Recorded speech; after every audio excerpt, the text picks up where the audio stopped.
오늘 새벽 케빈 어시 신임 연준 의장이 주재한 첫 FOMC 결과가 나왔습니다. 금리는 3.5%에서 3.75% 구간으로 만장일치 동결되었는데요. 자, 여기까지는 시장의 예상과 크게 다르지 않았어요. 문제는 그 다음이었습니다. 연준은 올해 물가 전망을 높였고 연말 금리 전망의 중간값도 3.4%에서 3.8%로 올려 잡았습니다. 금리를 내려줄 것이라는 기대보다 상황에 따라서 한 차례 더 올릴 수 있다는 두려움이 시장을 엄습했습니다. 보통 이런 결과가 나오면 성장주와 반도체처럼 미래 이익을 앞당겨 평가받는 자산부터 흔들리게 되죠. 그런데 오늘 한국 시장은 반대로 움직였습니다. 코스피는 매파적인 FOMC를 확인하고서도 8,900선을 넘어 사상 최초로 9,000선 위에서 종가 마감했는데요. 그 중심에는 삼성전자가 있었습니다. 자, 삼성전자는 닷새 연속 상승하며 장중 35만원을 넘어갔습니다. 52주 최고가가 37만원이니 전고점과의 거리는 이제 한 자릿수 %밖에 남지 않았습니다.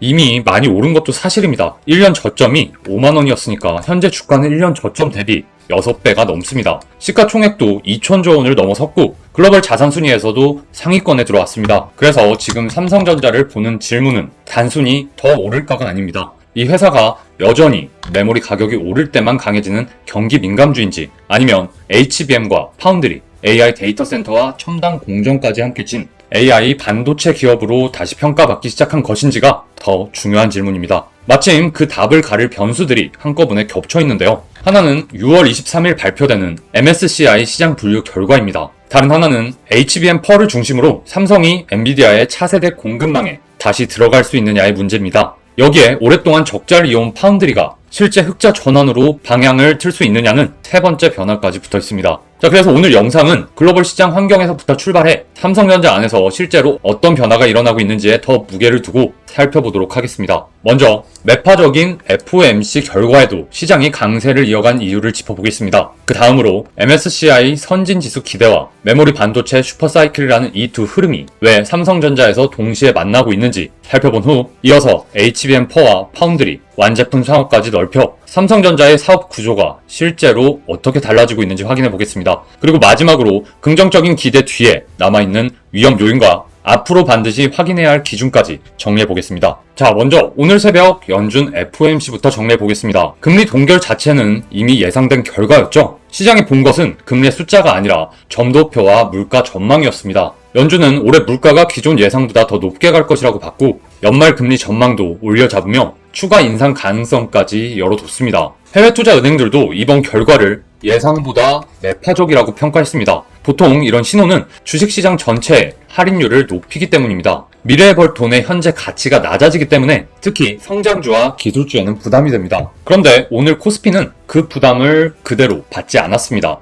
이유는 단순히 유동성이 좋아서가 아닙니다. 시장 안에서 실제 이익이 빠르게 커지는 업종이 금리 부담을 눌러 이기고 있기 때문입니다. 그 중심이 바로 반도체죠. 올해 들어 반도체 업계를 끌고 가는 단어는 메모리 슈퍼사이클로 모이게 되는데요. 자, AI 데이터 센터가 빠르게 늘면서 D램과 낸드 그리고 HBM의 수요가 공급을 앞지르고 있습니다. 올해 2분기 들어 D램과 낸드의 평균 판매 가격이 함께 올랐고 이 상승세가 하반기까지 이어질 것이라는 전망이 나옵니다. 자, 여기서 중요한 건 이번 메모리 호황이 과거의 성격과는 완전히 다르다는 점입니다. 자, 예전의 메모리 사이클은 스마트폰과 PC 판매가 살아나면 반도체 수요가 함께 늘어나는 구조였습니다. 수요가 좋을 때는 가격이 오르고 공급이 늘면 다시 가격이 무너지는 흐름이 반복되어 왔는데요. 그런데 이번에는 수요의 출발점이 아예 다릅니다. AI 모델을 학습하고 추론하는 데이터 센터가 늘수록 연산용 GPU와 가속기가 더 많이 필요하고 그 연산 칩 하나가 제대로 작동하려면 옆에 여러 개의 HBM이 붙어 있어야 합니다. 즉 데이터 센터가 늘면 연산 칩이 늘어나고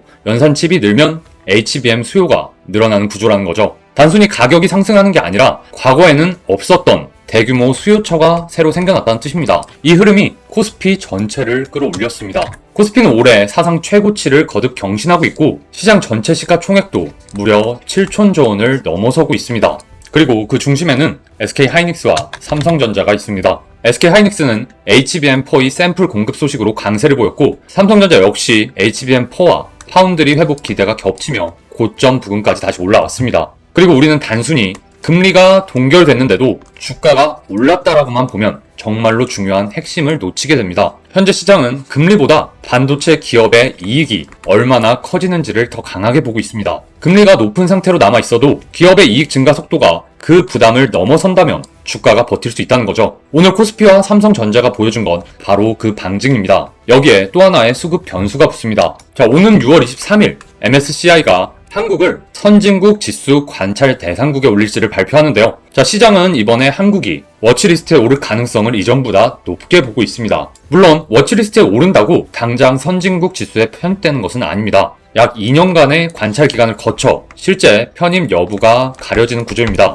자, 그런데도 시장이 이 이슈를 미리 사는 이유는 향후 들어올 수 있는 자금의 규모 때문입니다. 증권가에서는 선진지수 편입 과정에서 패시브 자금 기준 약 292억 달러, 우리 돈으로 44조 원이 유입될 수 있다는 전망을 내놓고 있습니다. 이 자금은 지수를 그대로 복제해서 담는데요. 따라서 시가총액이 큰 종목일수록 더 많은 자금이 배정됩니다. 자, 코스피에서 비중이 가장 큰 종목이 바로 삼전이죠. 결국 지금 삼성전자 위에는 두 개의 큰 흐름이 겹쳐 있습니다. 하나는 AI가 만든 메모리 이익 사이클이고, 다른 하나는 말씀드린 MSCI가 만들 수 있는 중장기적인 수급의 변화입니다. 그래서 오늘 시장이 매파적인 분위기를 띄웠던 FOMC보다 이 두 흐름에 더 크게 반응한 이유가 여기에 있습니다. 자, 그럼 이제 삼성전자 안으로 들어가 보겠습니다. 삼성전자를 한 문장으로 정의하면 이렇게 되는데요. 자, 메모리 반도체를 직접 설계하고 생산하면서 다른 회사의 칩을 대신 만들어주는 파운드리와 스마트폰, TV, 가전과 같은 완제품까지 한 회사 안에서 모두 보유한 종합 반도체 기업이라 볼 수 있습니다. 대부분 반도체 회사는 한 영역에 집중하게 됩니다. 자, 엔비디아는 칩을 설계하고 TSMC는 그 칩을 대신 생산하며 메모리 업체는 D램과 낸드를 만듭니다. 그런데 삼성전자는 메모리와 파운드리, 시스템 반도체와 완제품을 모두 한 회사 안에서 운영하게 됩니다. 자, 이 구조는 복잡하고 비용도 많이 들지만 여러 사업이 서로 연결될 수 있다는 장점이 있습니다. 지금 시장이 다시 보기 시작한 것도 바로 이 연결 때문입니다. 자, 과거의 삼성전자는 메모리 가격이 오르면 이익이 같이 늘고 가격이 꺾이면 실적도 함께 눌리는 전형적인 사이클 기업으로 평가받았습니다. 특히 HBM에서 SK하이닉스의 주도권을 내줬다는 인식도 강했죠. 자, 메모리 전체에서는 강자였지만 AI 시대에 가장 중요한 HBM에서는 한 발 늦었다는 평가가 있었습니다. 하지만 그 세간의 평가가 지금 흔들리고 있습니다. 자, 삼성전자의 6세대 HBM인 HBM4가 엔비디아 품질 테스트에서 구동 속도와 전력 효율 모두 높은 평가를 받은 것으로 알려져 있습니다. 자, HBM4 업계에서는 처음으로 1C, 즉 10나노급 6세대 D램이 적용되었습니다. 더 미세한 공정을 먼저 적용해 성능은 높이고 전력 소모는 낮추는 방향입니다. 자, 이 검증이 실제 양산 공급으로까지 이어진다면 삼성전자는 엔비디아의 차세대 AI 가속기 공급망에 다시 본격적으로 진입하게 됩니다. 자, 미디어도 삼성전자가 엔비디아의 차세대 가속기 베라루빈용 HBM4 품질 검증을 무난히 통과할 것이라고 가능성을 높게 봤습니다. 하지만 여기서 분명히 구분해야 할 점이 있습니다. 자, 좋은 평가를 받았다는 것과 대규모 공급 계약이 확정됐다는 것은 같은 이야기가 아니죠. 자, HBM 시장 점유율은 아직 SK하이닉스가 절반을 훌쩍 넘기며 앞서 있고 삼성전자는 뒤를 쫓는 위치입니다. 따라서 지금 주가가 반영하는 것은 삼성이 이미 HBM 경쟁에서 이겼다는 결과가 아닙니다. 자, 뒤처졌던 회사가 그 격차를 좁히며 다시 공급망 안으로 들어가기 시작했다는 변화 그 자체입니다. 이 차이가 매우 중요한데요. 자, 삼성전자의 재평가는 이미 확보한 시장 점유율보다 앞으로 얼마나 빠르게 따라잡을 수 있냐는 기대감에 달려있기 때문입니다. 자, 좋은 기술이 있다는 것만으로 기업 가치가 올라가는 건 아니죠. 분명 기술이 실제로 매출과 이익에 연결이 되어야 합니다. 지금부터 그 연결 구조에 집중해 보겠습니다. 자, AI 데이터 센터를 한 곳 늘릴 때 그 안에는 엔비디아 같은 회사의 연산 칩이 들어갑니다. 그리고 그 연산 칩 하나가 대규모 데이터를 빠르게 처리하려면 여러 개의 HBM이 함께 붙어야 합니다. 데이터 센터 투자가 늘수록 GPU와 AI 가속기 수요가 늘고 그 칩이 늘어날수록 HBM 물량도 구조적으로 따라 늘어나게 됩니다. 여기에 지금은 물량만 늘어나는 게 아닙니다. D램과 낸드 그리고 HBM의 가격까지 함께 올라가고 있습니다. 자, 메모리 기업 입장에서는 같은 생산 라인에서 더 많은 물량을 팔고 단가까지 높아지는 구간에 있습니다. 이때 매출보다 더 빠르게 늘어나는 것이 바로 영업이익입니다. 공장과 설비에 들어가는 고정비는 이미 투입돼 있는데 판매 가격이 오르면 추가 매출의 상당 부분이 이익으로 남기 때문입니다. 이게 메모리 슈퍼사이클에서 이익이 폭발적으로 커지는 원리입니다. 자, 실제로 삼성전자의 올해 1분기 영업이익은 57조 원으로 분기 사상 최대를 기록했고 그 중심에는 바로 반도체가 있었습니다. 그리고 시장의 눈높이는 여기서 더 높아지고 있습니다. 증권가가 보는 삼성전자 2분기 영업이익 전망은 불과 석 달 사이 47조 원에서 87조 원으로 올라섰고 3분기에는 무려 100조를 넘길 수 있다는 전망까지 나왔습니다. 메모리의 가격 상승이 실제 이익 추정치를 얼마나 빠르게 바꾸고 있는지 보여주는 대목이죠. 하지만 지금 삼성전자를 메모리 하나만으로 설명하면 부족합니다. 자, 두 번째 엔진은 파운드리입니다. 삼성전자의 파운드리는 그동안 회사의 가장 큰 약점 요소였습니다. 메모리에서 막대한 이익을 벌어도 파운드리에서 적자가 이어지면 전체 기업 가치가 눌릴 수밖에 없는데요. 자, 첨단 공정 기술은 보유하고 있지만 대형 고객사의 칩을 안정적으로 양산한 이력이 부족하다는 의심도 계속해서 따라 붙었습니다. 그런데 최근 고객사의 이름들이 달라지고 있습니다. 삼성전자는 가장 앞선 2나노 공정을 올해 하반기부터 본격 양산할 계획이고 테슬라의 자율주행 칩과 엔비디아 계열의 AI 칩이 삼성 파운드리와 연결돼 거론이 되고 있습니다. 자, 여기에 구글이 자체 개발한 AI 칩 일부를 삼성전자 2나노 공정에서 생산하는 방안을 협의하고 있다는 내용도 전해지고 있고요. 물론 아직 확정 계약은 아닙니다. 하지만 구글의 고객사 후보로 거론됐다는 것만으로도 삼성 파운드리에는 의미가 있습니다. 그동안 삼성 파운드리의 약점은 첨단 공정 기술이 없다는 게 아니었죠. 구글이나 엔비디아 같은 빅테크의 첨단 칩을 대규모로 안정적으로 생산해낸 사례가 부족하다는 점이었습니다. 따라서 구글과의 협의가 실제 계약과 양산으로 이어진다면 삼성은 기술력뿐만 아니라 생산 능력까지 증명할 수 있게 됩니다. 여기에 구글과 테슬라, 엔비디아 계열 고객이 실제 양산으로 이어진다면 파운드리의 가동률 또한 올라가고 적자폭 또한 빠르게 줄어들 수 있죠. 삼성전자는 파운드리 흑자 전환 목표 시점을 기존 27년에서 26년으로 앞당겼다고 전해지고 있습니다. 자, 마지막 세 번째 엔진은 삼성전자가 보유한 종합 반도체 구조입니다. HBM4부터 경쟁의 성격은 단순히 누가 더 좋은 메모리를 만드느냐에서 끝나지 않습니다. HBM 안에는 메모리 셀뿐만 아니라 베이스 다이와 패키징, 시스템 설계와 첨단 공정이 함께 들어가게 됩니다. 자, 삼성은 HBM4에 들어가는 베이스 다이를 자체 4나노 공정으로 만들 수 있습니다. 메모리와 파운드리, 시스템 반도체를 모두 보유한 구조가 이전에는 복잡성과 비용의 원인이었다면 HBM4 시대에는 한 회사 안에서 여러 공정을 묶을 수 있는 통합 경쟁력으로 일으킬 수 있습니다. 지금 시장이 삼성전자를 재평가하는 이유가 바로 여기에 있는 거죠. 자, 메모리 가격이 올라 이익이 커지고 HBM4에서 엔비디아 공급망 재진입 가능성이 열리며 파운드리에는 빅테크 고객 후보들이 붙고 있습니다. 메모리, HBM, 파운드리라는 이 세 개의 엔진이 처음으로 같은 방향을 가리키기 시작한 자리입니다. 자, 여기에 수급이 붙습니다. 오는 6월 23일 MSCI 한국의 시장 분류 결과를 발표하는 거죠. 자, 한국이 선진국 지수 편입을 위한 관찰 대상국에 오를 경우 시장에는 장기적으로 44조 원이라는 대규모의 패시브 자금이 들어올 수 있다는 기대가 형성되어 있습니다. 자, 이 거대 자금은 기업을 하나씩 분석해서 좋은 회사를 골라 잡는 돈이 아닙니다. 지수의 비중에 따라 기계적으로 종목을 매수하는 자금입니다. 따라서 시가총액이 큰 기업일수록 더 많은 자금이 배정되게 되는데요. 자, 한국 시장에서 가장 큰 종목은 바로 삼성전자죠. 그래서 MSCI의 기대가 삼성전자의 기대와 직접적으로 연결되는 이유입니다. 자, 다만 지금까지의 수급은 이 기대와 완전히 일치하지는 않았습니다. 최근 삼성전자 주가는 닷새 연속으로 오르긴 했지만 외국인은 일부 구간에서 순매도를 이어가고 있습니다.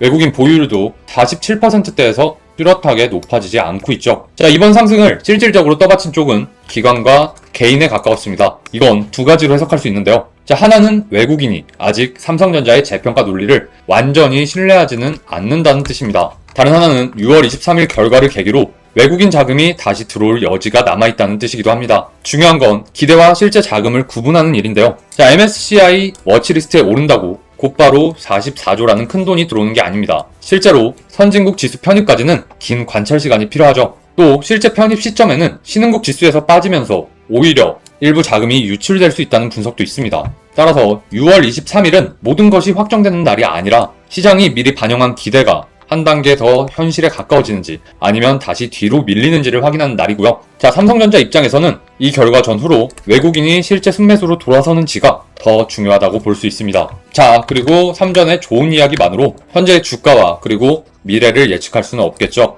확인해야 할 리스크와 약점도 분명합니다. 자, 첫 번째는 회사 안의 불균형입니다. 지금 삼성전자는 반도체가 회사를 이끌어가고는 있지만 스마트폰과 TV, 생활 가전을 담당하는 완제품 부문은 반대의 압력을 받고 있습니다. 자, 반도체 가격이 오르면 완제품 사업 입장에서는 부품 원가가 높아지기 때문입니다. 중국 업체들의 저가 공세가 겹치면서 수익성 자체도 눌리고 있습니다. 삼성전자가 최근 중국에서 TV와 생활 가전 판매를 중단하기로 한 것도 이런 구조와 무관하지 않죠. 회사는 글로벌 전략 회의에서 외부 생성형 AI를 업무 전반에 도입하고 사업 구조를 다시 짜는 AI 대전환을 하반기 핵심 과제로 내걸었습니다. 자, 그래서 방향은 분명합니다. 하지만 이 변화가 실제 완제품 실적 개선으로 이어지는지는 아직 확인되지 않았습니다. 자, 다음으로 두 번째는 HBM 추격이 끝나지 않았다는 점입니다. 삼성전자가 HBM4에서 좋은 평가를 받았다는 것과 엔비디아 물량을 대규모로 안정적으로 공급하는 것은 서로 다른 이야기죠.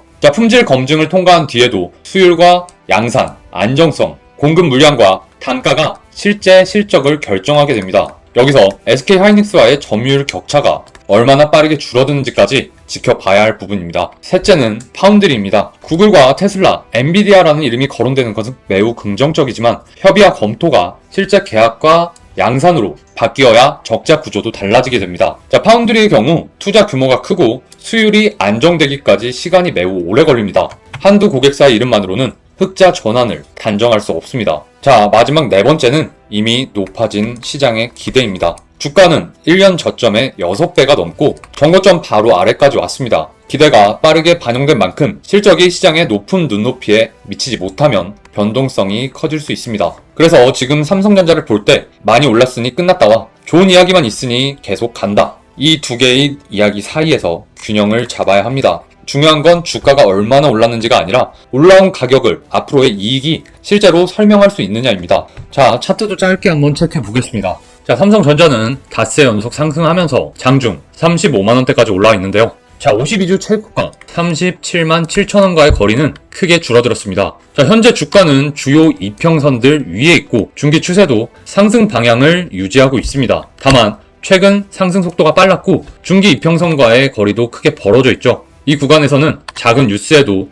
위아래로 다시 변동성이 커질 수 있습니다. 하지만 차트만으로 삼성전자의 방향을 예측할 수는 없습니다. 지금 삼전의 핵심은 정고점 돌파 여부보다 HBM4가 실제 대량 공급으로 이어지는지, 파운드리가 실제 흑자로 돌아서는지, 그리고 외국인 자금이 다시 들어오는지입니다.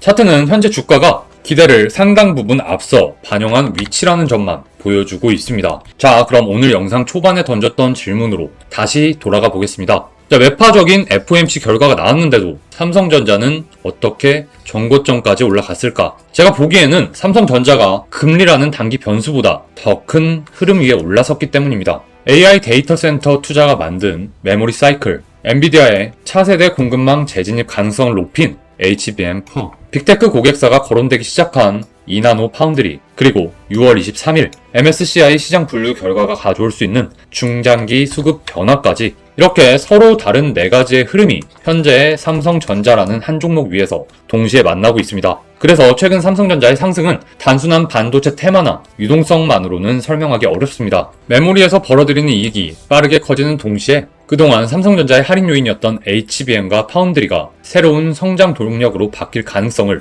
시장이 먼저 반영하고 있는 흐름에 가깝습니다. 다만 가능성과 결과, 이 두 가지는 구분해야 합니다. 지금 주가가 반영하고 있는 기대가 실제 계약과 양산, 실적으로 이어지는지를 앞으로 나올 숫자로 확인해 봐야 합니다. 그래서 우리가 지금부터 지켜봐야 할 건 네 가지입니다. 자, 첫 번째는 HBM4. 삼성전자의 HBM4가 엔비디아 차세대 AI 칩에 실제로 대량 공급되는지를 체크해 봐야 합니다. 품질 평가를 통과하는 것만으로는 부족하고요. 수율이 안정되고 공급 물량이 늘어나며 그 물량이 실제 매출과 이익으로 잡혀야 HBM 경쟁력 회복이 숫자로 증명되게 됩니다. 자, 두 번째는 6월 23일 MSCI 시장 분류 결과값입니다. 자, 한국이 선진국 지수 편입을 위한 워치리스트에 오르는지, 그리고 발표 전후로 외국인이 삼성전자를 다시 순매수하기 시작하는지를 우리는 확인해 봐야 합니다. 여기서 MSCI의 기대가 실제 수급의 변화로 이어지는지가 핵심입니다. 자, 세 번째는 파운드리입니다. 구글과 테슬라, 엔비디아 관련 협의가 실제로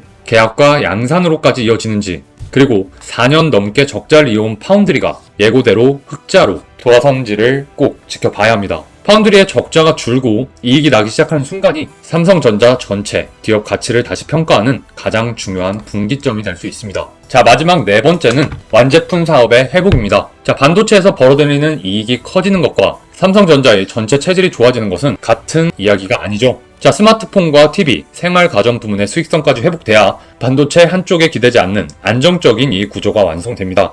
자, 결국 지금의 삼성전자를 차트만으로 설명하기는 어렵습니다. 시장이 보는 것은 닷새 연속 상승이나 전고점 돌파 자체가 아닙니다. 자, 삼성전자가 메모리 가격에 따라 움직이던 사이클 기업에서 HBM과 파운드리, 시스템 반도체까지 갖춘 AI 반도체 인프라 기업으로 다시 평가받을 수 있느냐의 문제입니다. 그 변화는 이미 시작되었습니다. 하지만 아직 완성되지는 않았죠. HBM4의 대량 공급과 파운드리 계약, MSC 결과와 외국인 수급까지, 그리고 다음 분기의 실적, 이 흐름들이 같은 방향으로 확인돼야 지금의 상승도 단순한 기대감이 아니라 실적이 뒷받침되는 상승으로 굳어질 수 있습니다. 자, 오늘은 삼성전자를 둘러싼 변화가 어디서 시작됐고 앞으로 어떤 기준으로 그 변화를 확인해야 하는지 함께 짚어봤습니다. 자, 오늘 영상은 여기까지고요. 자, 오늘도 끝까지 함께 해주셔서 감사합니다.